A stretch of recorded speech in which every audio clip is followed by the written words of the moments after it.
I'm Andrew Schwartz, and you're listening to The Truth of the Matter, a podcast by CSIS where we break down the top policy issues of the day and talk with the people that can help us best understand what's really going on. To get to the truth of the matter about a really big issue that's ongoing this week, Russia pulling out of the Black Sea grain deal, we have with us Caitlin Welsh, who is the director of our Global Food and Water Security Program. Caitlin, welcome to the podcast. Thanks for having me, Andrew. Before we really get into this, and this is a pretty interesting case here, tell us just what is the Black Sea Grain Initiative and why is it so important?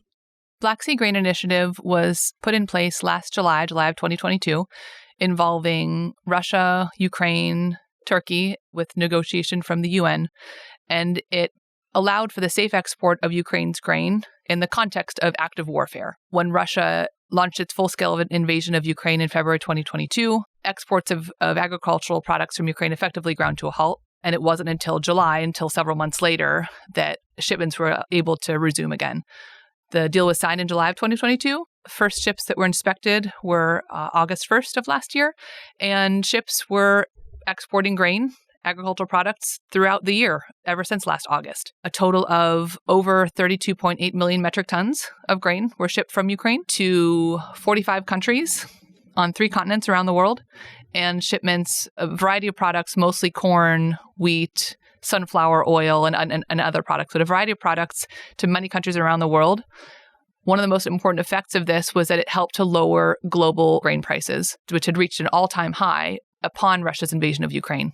And so who did this help, the grain deal? Yeah, it's a great question. It helped countries all around the world. It helped the most food insecure countries through a couple of ways, both through direct shipments to some of those countries and also through the fact that the UN World Food Program purchased about 80% of its wheat from Ukraine last year. And then through shipments to all other countries, to, as I mentioned, 45 countries on 3 continents, it helped to lower global food prices, which is beneficial for all countries around the world.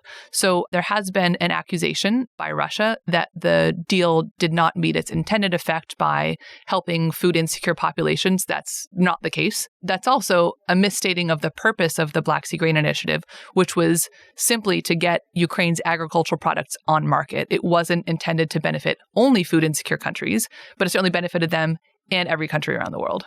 So this is a big deal. What does this say to you about the war in Ukraine, and why do you think Russia is doing this? That's the question. When it comes to why Russia is doing this, Russia has stated a number of reasons. It issued a 2-page explanation of the decision that it made. I think that's all smoke and mirrors. To get to some of its complaints, Russia had been wanting to be reconnected to the SWIFT financial system. It had requested that its main agricultural bank be reconnected. The UN proposed that a subsidiary of the agricultural bank be reconnected. Russia rejected that proposal. Under the Black Sea Grain Initiative and a related deal between Russia and the UN, Russia was expecting to be able to export fertilizer under this deal. It has a main pipeline for ammonium that flows from Russia out of the Black Sea through Odessa. Russia hasn't been able to export ammonia so far under the deal. As a side note, Russia's fertilizer exports were reduced last year because of high global fertilizer prices. Russia's revenue from its fertilizer exports actually soared by 70%. So all that to say, Russia had complaints about not being connected to financial system, about not being able to export fertilizers. The ultimate reason, and I think that we can distract ourselves by parsing apart what Russia states are its reasons. The ultimate reason is that Russia has always used agriculture as a main tool in the war against Ukraine to inflict suffering on Ukraine, both on its people and its economy.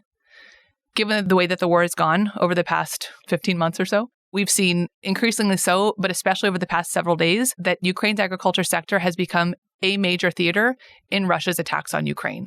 So, Caitlin, to me, this sort of signals a bit of weakness on the part of the Russians, that they're resorting to agricultural warfare, maybe to mask some of the losses that they've suffered on the battlefield. Do you see it that way?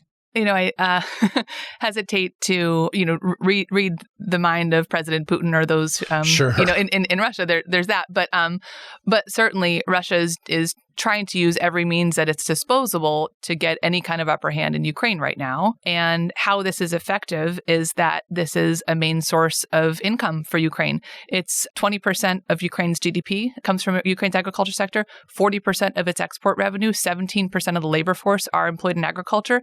So by attacking Ukraine's agriculture sector, Russia really is reducing revenue to Ukraine in wartime. And we've seen Russia, again, targeting Ukraine's agriculture sector from the get-go. At the very beginning of Russia's invasion, there was a lot of attention to its attacks on major municipal centers, but it was attacking farms and warehouses and transport infrastructure and ports from the beginning. So this has been an intentional aspect of Russia's invasion from the start. So without question, this is going to hurt Ukraine. This is going to continue to hurt Ukraine.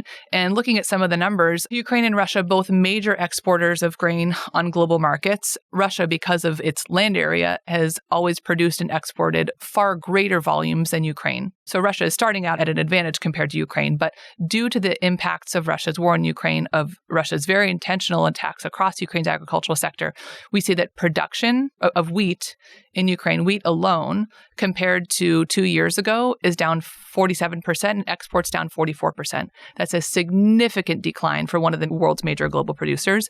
Incidentally, I mentioned Russia is already starting at an advantage because it produces and exports far more. Russia's production is up 13% compared to 2 years ago, and its exports are up 44% compared to 2 years ago, looking at wheat alone. Okay, so does this make up for the fact that Ukraine isn't going to be able to put their grain out in the world? And what does it really mean for the global food crisis? To get back to your previous question about why Russia is doing this and how it's inflicting pain across Ukraine through damage to its economy during wartime, another reason that Ukraine suffers and that Russia is benefiting from this decision is that countries that are able to import less from Ukraine because Ukraine is exporting less could naturally be looking to Russia as an alternative source of supply. Now, it's difficult to get those numbers because Russia ceased publishing data on its agricultural exports in April of last year. So Russia's not publishing data. It's difficult to get transparency into this. A lot of importing countries also don't report this data, but we've looked at a couple of countries and we have seen that this is the case, that the countries, as they're decreasing their imports from Ukraine, they're increasing imports from Russia, which is not only bad for Ukraine, but it's good for Russia in the sense that Russia has always understood that food exports are a major source of soft power. So for those countries that are importing less from Ukraine and importing more from Russia, Russia has even more influence through this major export. So Caitlin, what does this mean for the United States and our food issues? What does it mean for food prices in the United States? Have you examined that this week? When it comes to the United States, I don't expect an immediate impact on food prices in the United States. We are relatively insulated due to the strength of the United States' own agriculture sector. We're relatively insulated from global shocks such as this. It's countries that rely more on imports for their own food security, and it's poor populations in every country around the world that will be most affected by high food prices. I think this is most important to look at, though, in the context of the war in Ukraine and the fact that there really are no easy solutions to this. Russia, through unilateral decision, is preventing Ukraine from exporting its grains to global markets. And when it comes to alternatives, one of the main alternatives that Ukraine has used since Russia invaded is to try to ship its exports through land routes. With moderate success, this has to be understood also in the context of the fact that Ukraine's agricultural infrastructure is set up to produce grains and ship them south through the Black Sea. And that's one of the advantages, actually, of Ukraine's agriculture sector is the proximity of its locations of production to export. So it can produce and ship its grains relatively quickly through the Black Sea. Its land infrastructure was not established to handle the volume of grain that Ukraine had been exporting through the Black Sea. So when asked about this the other day, Secretary Blinken actually mentioned that, we're looking at alternative routes, but really there's nothing that's set up to handle this volume. Related to that, though, Russia, of course, understands that this is a challenge for Ukraine. Russia understands that there is no alternative for Ukraine at this point, and that forcing Ukraine to export grains by land routes through its European neighbors has had the effect so far of, as we were seeing earlier this year, it's actually depressed the price of grains in Ukraine's neighboring countries because those countries are not set up to handle the volume of grain that's coming from Ukraine. So these countries, and we actually saw import restrictions put in place by Poland, Slovakia, Bulgaria, and Hungary because they imported grain from Ukraine. They weren't equipped to handle this grain. It sat there. and domestic prices lowered. So those countries' farmers were getting less for their own products. So there were protests in some of these countries and import restrictions put in place, which was threatening European support for Ukraine in the context of the war. Again, Russia understands this very, very well. They understand that by blocking Ukraine's shipments, they're doing many things at once. They're reducing revenue for Ukraine in the time of war. They're spreading their own soft power through increasing their own exports to other countries. And they're potentially threatening support for Ukraine among European countries through the mechanism I just explained. I'm assuming you see no end in sight to this with Russia. And I guess the question is what would possibly influence a renewal of the Black Sea Grain Initiative and get things back on track at this point? There is no easy answer. Ukraine cannot overnight reorient its export infrastructure from the Black Sea to land routes. Even if Ukraine were to do that, if there were some change in the nature of this war and Ukraine suddenly had access to its Black Sea ports again, well, those ports would probably be preferred to land routes. So there really is a disincentive to long-term investments in land routes for that reason. So there's no easy answer. I know that there's discussion and publicity by the Ukrainian government and the U.S. government about investing in these alternative routes. I think that that's an important step right now. When it comes to Russia rejoining this initiative, it has incentive to stay away for the time being. An important point that I haven't mentioned yet is that Russia has produced and is set to export a record amount of wheat this year. So it's been the world's largest wheat exporter since 2017. What it's producing and expected to export this year is going to be a record not just for Russia, but for any country. Because of that, it has a lot of grain in country right now, a lot in store, a lot being produced, a lot set for export. Russia would benefit from higher wheat prices. So Russia would benefit, get more revenue for the wheat that it's selling. So it has an incentive to stay away. When it comes to incentives to rejoin, a couple of interesting points. One is that among the countries that are importing from Ukraine under the Black Sea Grain Initiative, again, 45 countries around the world, the top importer by far has been China. China has imported a significant amount of corn, especially from Ukraine. And in fact, upon Russia's decision the other day, China actually issued a statement condemning Russia's decision. So there's a chance that there could be diplomatic pressure there. There's a chance that there could be diplomatic pressure put by other countries that are relying on Ukraine for their imports, particularly countries in North Africa, East Africa, parts of Asia, et cetera. Those countries could put diplomatic pressure on Russia. Also, it's interesting to look at the role that Turkey has played in the context of the negotiation. So Turkey was essential in securing the deal last July. President Erdogan has a different relationship, potentially different relationship with President Putin right now, given the fact that Erdogan just last month removed a roadblock to Sweden's accession to NATO. So it could be the case that Putin is less willing to listen to Erdogan right now, given those dynamics at play. You know, we can look at what Russia did as perhaps a final decision because it gains by hurting Ukraine in this way. We can also look at it as part of a negotiating process.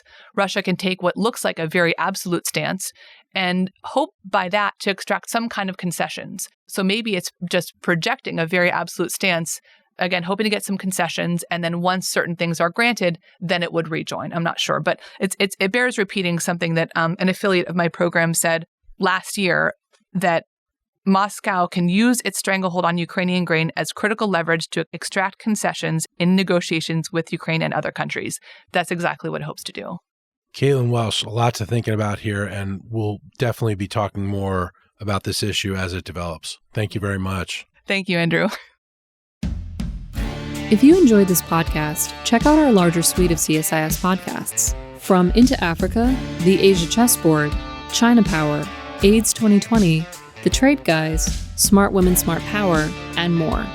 You can listen to them all on major streaming platforms like iTunes and Spotify. Visit csis.org/podcasts to see our full catalog.